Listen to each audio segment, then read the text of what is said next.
Assalamualaikum warahmatullahi wabarakatuh. Perkenalkan, nama saya Rindy Imtana Juliani dengan NIM F1D1230005. Di sini saya akan mempresentasikan guna untuk memenuhi UTS Hidrogeologi dan Penyaliran Tambang.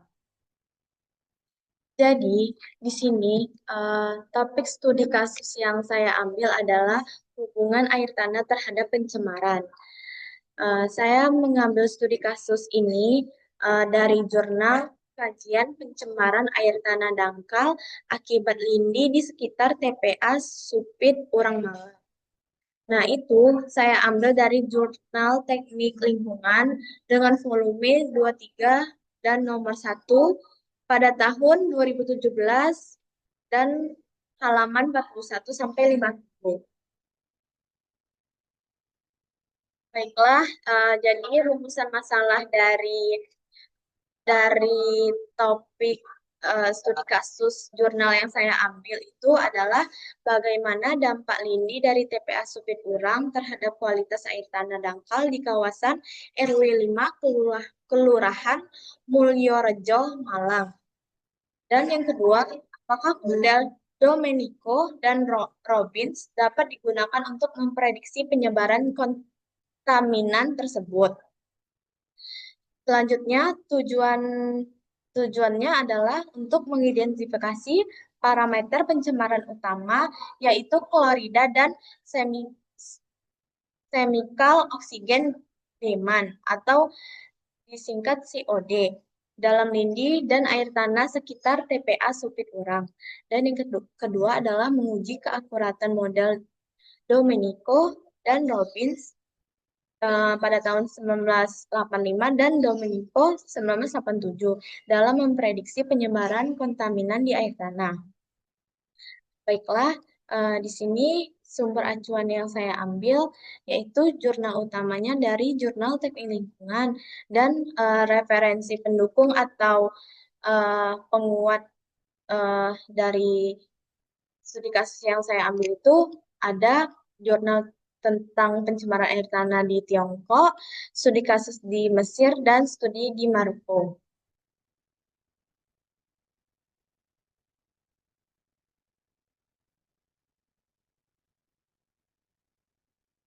Selanjutnya, studi literatur penguat dari materi yang saya ambil, yaitu eh, jurnal evaluasi pendekatan yang berbeda untuk menggambarkan penyerapan dan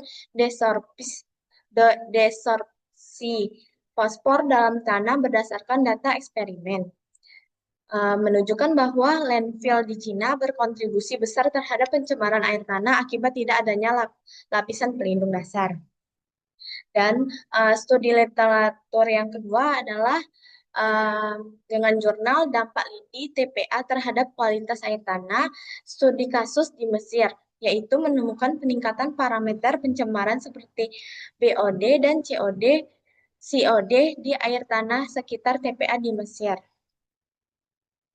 Selanjutnya, literatur yang ketiga yaitu dari jurnal eh, melakukan studi dampak TPA terhadap kualitas air tanah di sekitar TPA Casablanca, Maroko. Dari jurnal ini, temuan utamanya adalah air tanah di sekitar TPA tercemar secara signifikan, terutama pada parameter BOD atau Biochemical Oxygen Demand, COD, Chemical Oxygen Demand, dan TDS, Total Dissolved Solids, dan keempat amonium, kelima klorida, keenam nitrat.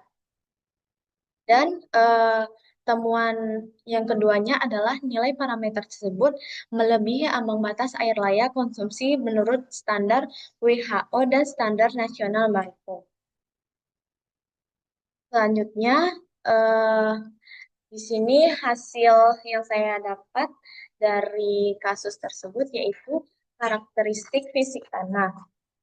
Jadi karakteristik fisik tanah ini dari hasil uji laboratorium terdapat dua sampel tanah dari TPA dan rumah warga RW 5. menunjukkan bahwa keduanya memiliki jenis tanah lempung, liat, yang berdebu dengan porositas tinggi, yaitu 0,57 sampai 0,60.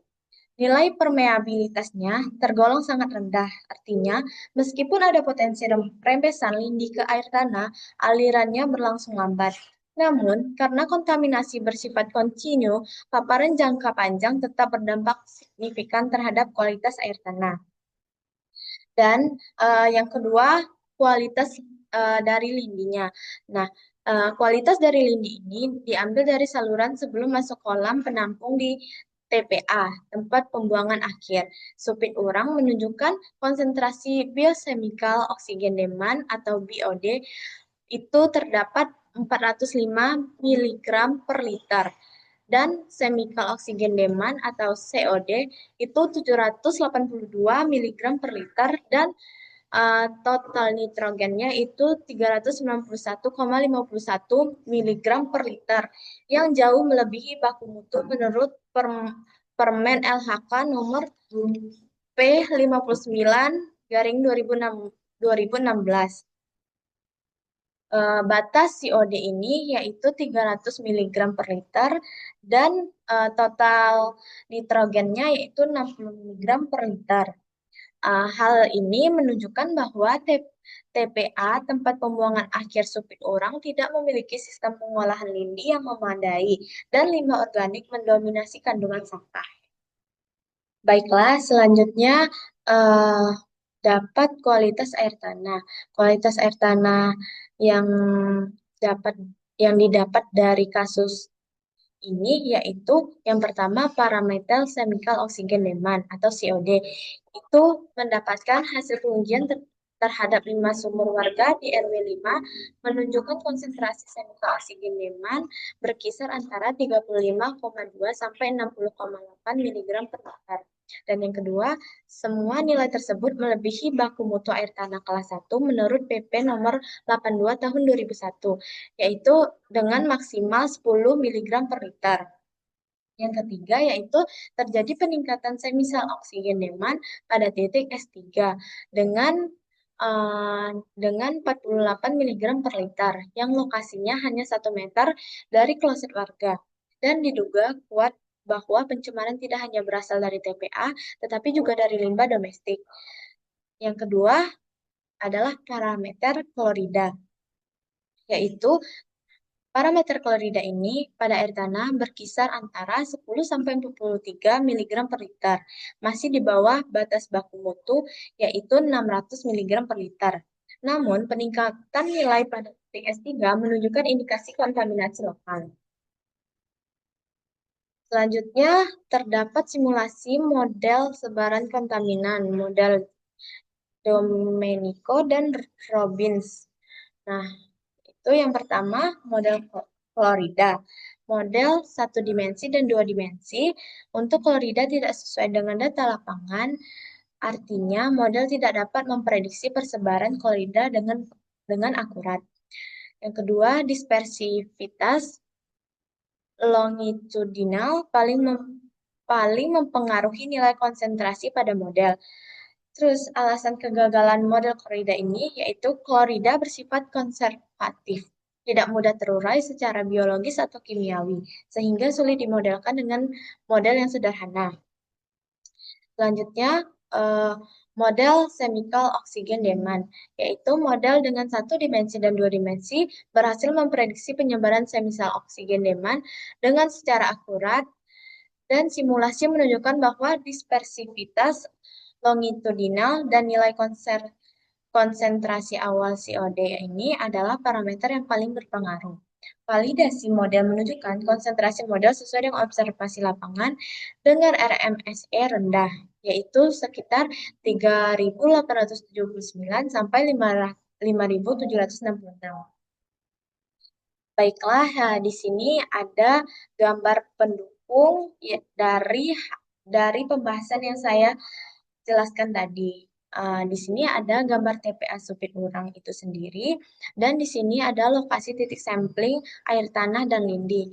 Di sini ada titik 1 sampai dengan 5. Dan di sini ada grafik hasil analisis parameter COD pada air tanah.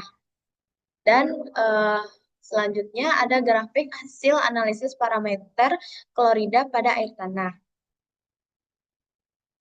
Baiklah, dari materi yang telah saya sampaikan tadi, adapun kesimpulan yang dapat saya ambil yaitu TPA Supit Urang mencemari air tanah dangkal di RW 5 Mulyorejo melalui rembesan lindi dengan kadar semisal oksigen deman yaitu 782 mg per liter dan BOD yaitu 405 mg per liter yang melebihi baku mutu. Yang kedua, yaitu air sumur warga juga tercemar, terutama pada parameter COD, yaitu 35,2 sampai 60,8 mg per liter yang tidak layak konsumsi menurut PP nomor 82 tahun 2001. Yang ketiga, yaitu model Domenico pada tahun 1987. Efektif memprediksi penyebaran COD, tetapi kurang akurat untuk klorida yang bersifat konservatif. Yang keempat yaitu selain dari TPA, sanitasi rumah tangga juga mempengaruhi kualitas air tanah, terutama pada sumur yang dekat dengan WC.